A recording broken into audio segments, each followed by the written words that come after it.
what's going on, Lance? How are you doing today? I'm doing super duper. And yourself? Oh, feeling blessed because I'm talking with an actual bee catcher. My forest here has bees in it because we have a beekeeper and I call it a bee farm. And I love the attitude of those that have that relationship with bees because he'll walk around going, "How's your garden doing? How are your flowers? Looking good, aren't they? You're welcome. You're welcome." He knows the importance of those bees. And that's important to everybody too. And everyone should know the importance of bees because it's World Bee Day soon. And I'll tell you what, we have to celebrate this because without bees, we wouldn't have much to eat.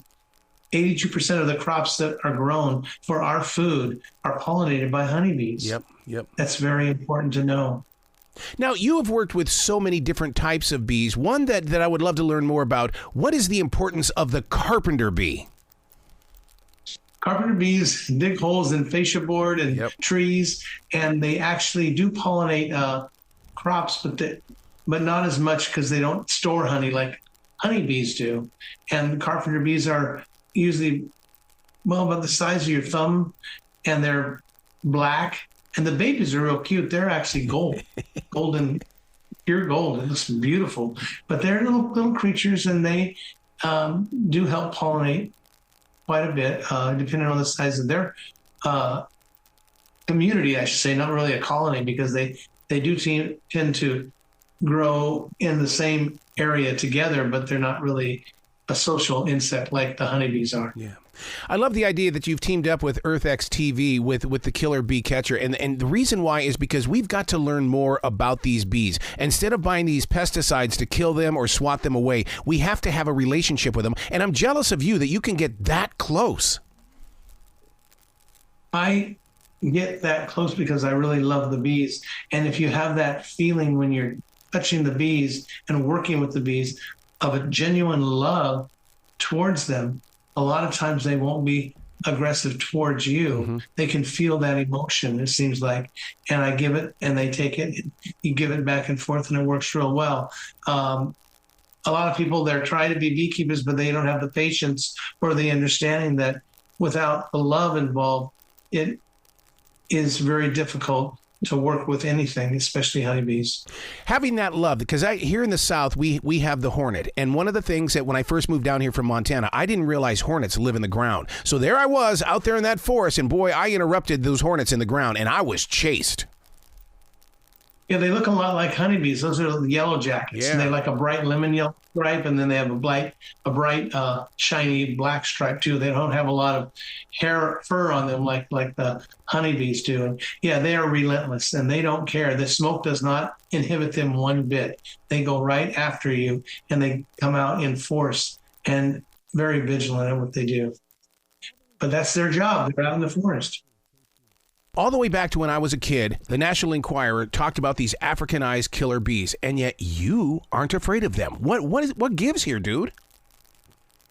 Well, when you understand the African honeybees were brought over to Brazil in 1956 by Warwick Kerr, who was trying, his modus operandi was to try to unite the European bees with the African bees and make a stronger bee to bring up Brazil's honey production to a higher level, because it wasn't as good as they thought it could be, because the European bees wouldn't fare well in a tropical climate. So by the time we got them up here in 1992, from 1956, they had expanded their territory up to this area, and they are still aggressive, although you got to treat them again with love and be happy that they're there while you're removing them, and use your smoke accordingly.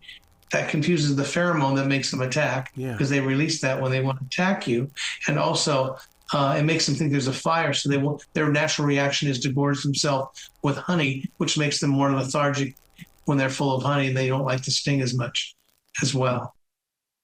So many beekeepers are so quiet when it comes to the experience. And I don't know if that's just their way of saying, look, don't come mess around with my beehives. But one of the things that you're open and sharing the journey of the bee. For instance, like through you, I learned that bees can get cabin fever. They can get cabin fever when they're cooped up in the beehive in colder climates. for 2 to 6 months, depending on where you're at. The queen still has to lay eggs, and they keep the queen warm by vibrating their wings and keeping a warmth around her and the egg area where the eggs are developing still. And then by the time spring comes, they're way overcrowded, and that's the queen's signal to actually take half the workers and leave with her, Yep. while the other half stay in the original location and make a new queen bee. Now, is that the reason why you were invited to the tennis match, because that queen bee was on the move? She was on the move. She actually hung out on top of the spider cam, which they brought over to me, which was really nice.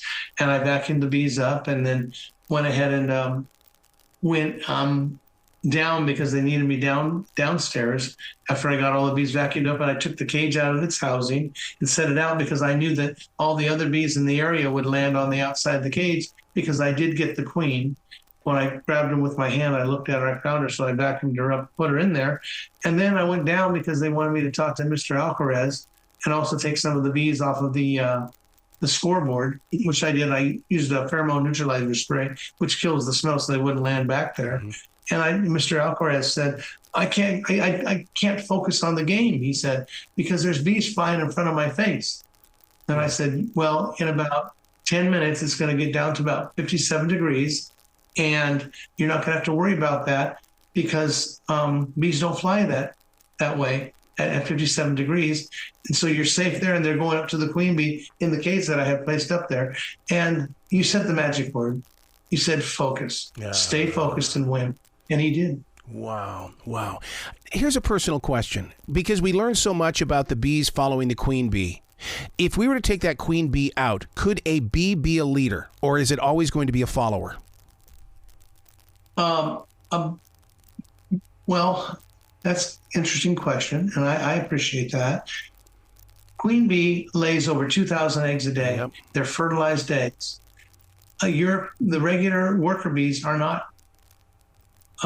They're not fertilized eggs, and if they did happen to lay an egg, which they can do, they turn into drone bees. Yes. Male bees, and they're basically useless for anything but mating with other queen bees in the area, not their queen. So the hive has to have a queen bee to actually survive, or it's going to diminish in population and eventually starve to death. Wow. Wow. So important. By the way, I saw that video where you exchanged the cages and into the beehive with the bees. That was the most fascinating thing to see. All you did was just kind of pour them, and they followed each other right into that brand new beehive. You are a fascinating man when you do stuff like that, sir. I just love the bees. And when it happens like that, it really is helpful that people understand that as well, like you did. And I appreciate that. You got to come back to this show anytime in the future, even on non-World Bee Days. Come back on a C Day or a K Day, just anything so we can have a conversation about these bees. I'd love to. Thank you very much for the invite. And please have a happy World Bee Day. Be brilliant today, okay, sir?